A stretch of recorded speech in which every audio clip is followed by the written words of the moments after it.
sort of a relationship question, but not really. Well, we've already discussed that everything is. Everything is a relationship. This is a little different. When people, they meet and they're romantically in love, and there's all this wonderful, I love you, and this wonderful feeling of, being with the other and appreciating the other, and can't wait till the other calls, and can't wait till you see them again. And then the relationship progresses, and you still love that person, but the feeling is gone. That wonderful beginning feeling is gone. Where did that go? Well, it can come back.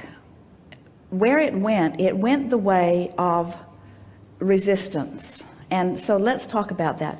In the beginning, let's just talk about two people coming together, and let's talk about where they often are in the scenario that you described. So two people coming together, believing that what they're seeing in the other is what they've been looking for. So they've spent some time in their life flowing stuff into their vibrational escrow, and we like this scenario that we began to describe earlier. So you've contributed to your vibrational escrow, the other one has contributed to vibrational escrow, and out there is a vibrational escrow that matches both of you. And while you're out there on your way to what you've been asking for, neither one of you are aware that the other one is on the way. You're only aware that you're on the way, but broader perspective can see you on the way, and the other one on the way, and you on the way, and the other one on the way, and knowing that somewhere down there's going to be a convergence of a stream, and so all of a sudden there you both are, and the manifestation occurs where you see each other. Now, depending upon how tuned in, tapped in, turned on you are, if you are really in alignment with who you are and you meet, all your bells and whistles are going to go off, because you are seeing someone who is the physical embodiment of what you've been asking for. In other words, that's what that feeling of exhilaration is. So now you come together and you experience that coming together, that exhilaration of that. But now what most people are leaving out of the equation is, so you've come together and that phase of your creation has manifested. But since there is no ending to any relationship and no ending to any creation, now the two of you are walking together, and hand in hand, so to speak, you are flowing your stuff into your future vibrational escrow. So the question is, if two of you are moving together and you are appreciating and acknowledging value and enjoying one another's experience, you are continuing to launch into your vibrational escrow more and more, and you are continuing to grow together. But let's say that everything isn't exactly as you thought it would be. You don't have as much time to yourself as you used to, so you're launching that into vibrational escrow. You have different habits of the way you like to keep your tidiness of things around or whatever. You have different food choices. So let's say that, as in almost every relationship, there are things about it that are not exactly a vibrational match. So now each of you are creating another vibrational escrow, and the question is the vibrational escrow that you're creating going to be one that when your sources call you toward it again, you show up at the same place? Or is the new, ooh, isn't this good? Or is the new vibrational escrow that you're creating going to bring somebody else to fulfill that new intention? And what difference does it make is the thing that, because most of you want to say, oh, I want to join hands with that one, and that's the one I want to walk through eternity with. And we say, no, it isn't. In other words, you want to continue to be and let law of attraction bring to you that which is a vibrational match to that which you are becoming, you see.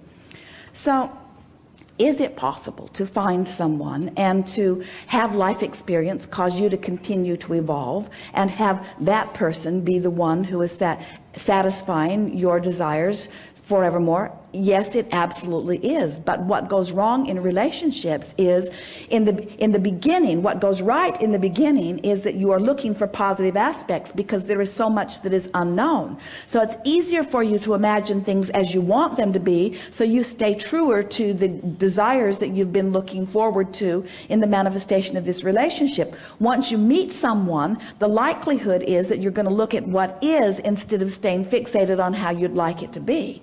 And so by finding the flaw rather than the thing that you appreciate, you become separated from your own desire. And this is the thing that we really want to say about this relationship thing as you're moving through time. It isn't that your life is causing you to grow apart, and therefore your current lover is not your long-term likely lover. It isn't that at all. It's that you get separated from your own idea of what you want in a relationship, most of you, because you look at the complaining things that you've got instead of holding to the ideas of what you are wanting. Every relationship would not only maintain but continue to evolve. It is possible to come together with someone and evolve with them and continue to reap fabulous joy from a relationship if hopefully both, but if even one of you is deliberately turning downstream on a regular basis. And what causes a relationship to deteriorate so that you wonder where the magic went is that one or the other, and usually both, are looking more upstream than they are downstream. They're having more conversations about what is, and in doing so, they've lost sight of that which has become. And you see, here's another really big factor. We're so glad that you asked the question. Here's the biggest factor. So your life experience caused you to throw a lot into your vibrational escrow. And Source had a very clear picture of what you're looking for in a relationship and calls you toward it. So you follow your bliss and you show up there, and so does your partner, and you have rockets go off. You know, this is the one for me, and it feels so good. But what you have to continue to factor in is that you're not done evolving. You're not done still having experience, and you're not done becoming. And so when the magic goes out of a relationship, it's not that something's gone wrong in the relationship, it's that the magic has gone out of you. It's that something about this relationship is keeping you apart from who you have become. It is never that something has gone wrong with the other. That's why as we've been talking all day today, we know we've said it over and over again, but it's such an important thing to get, that your life causes you to become something, and if you don't let yourself become it, you're not going to be happy, and you're going to blame it on your lover. In other words, you're evolving, and if you don't keep up to speed, then you say to the other, you don't bring me flowers anymore. You say to the other, you don't make me feel the way I once felt. And we say, of course, someone might be a catalyst that makes you feel good, but don't hold them responsible for how you feel. If you can stay tuned in, tapped in, turned on, you will always have someone significant right there pleasing you.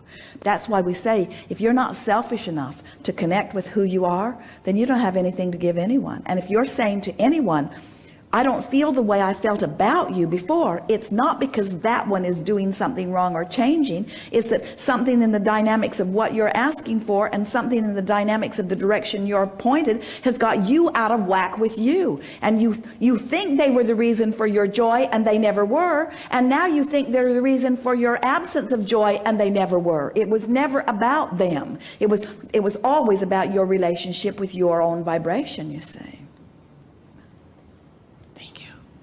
Someone came to a gathering the other day, and during lunch she had her hand up all morning, and she was invisible to us because her vibration wasn't lined up, and she made a deliberate decision. She said to herself, I'm going to go at lunchtime and have lunch with my children. They were around on the property, and see if I can get myself in better alignment. And so she had lunch with her children, and when she came back into the room, there was this bright spot over in the corner. She was the first one we chose to come to the chair. And then she explained all of that, how she'd been out of alignment, knew it, and deliberately got into alignment. And we said, good, now you're here, now get out. And she said, before I go, while we were having lunch, my child asked me to ask you a question. And the question was, why are grown-ups so grumpy? And our answer is because you try to get too much leverage out of action. And you think too much about what needs to be done. And you don't play enough. You don't tend to your own vibration enough. You let the most important thing in life, which is your alignment, be the last thing that you tend to. You'll check things off your list in an effort to get things done, and you'll forego the things that really matter, which is anything that makes you feel better. Where children, because of the nature of their life, maybe because they don't have so much responsibility, they don't push against so many things. And it's possible for there to be grumpy children too. But for the most part, the reason adults are out of alignment is because you're taking life too seriously. You're working too hard at trying to accomplish, and you are not allowing yourself the natural resources that are there for you. So everything that we're talking about is always about the same thing, isn't it? It's about at least making an effort to acknowledge that in my physical body that I am a good person, and that Source is keenly aware of me and everything that I've lived and everything that I want, and is standing over there, the vibrational equivalent of everything that I've become, calling me toward it. And when I hear the call and make an effort to move in the direction of it, I feel good, and otherwise I don't. It's just that simple. If we were standing in your physical shoes, we would go home and make a list of everything that we are responsible to do, and we would cut it in half and say, I'm going on strike. I'm only going to do the most important half of any of this. And with that extra time that I get back, because I'm not doing this, and I'm not doing this, and I'm not doing this, and I'm not doing this, I'm going to take a walk. I'm going to the park. I'm going to spend more time eating delicious food in wonderful places. I'm going to do more things that make me feel good. I'm going to selfishly take my life back. I'm going to do more things that make me feel more good, because the way I feel is the basis of everything that I be. And the upside of that is you won't be so grumpy. And others around you will be shocked. Your employers will say, what? What? You're going to do half of what you've been doing?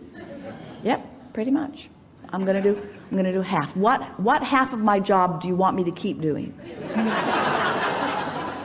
And your employer will say, then I'm sorry, I'll have to replace you with someone willing to be grumpy.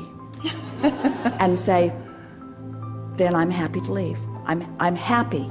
I'm happy to put myself out of this place and out of this struggle and out of this strain, because my dominant intent forevermore is to tend to me and how I feel first. So how does that all sound? Thank you.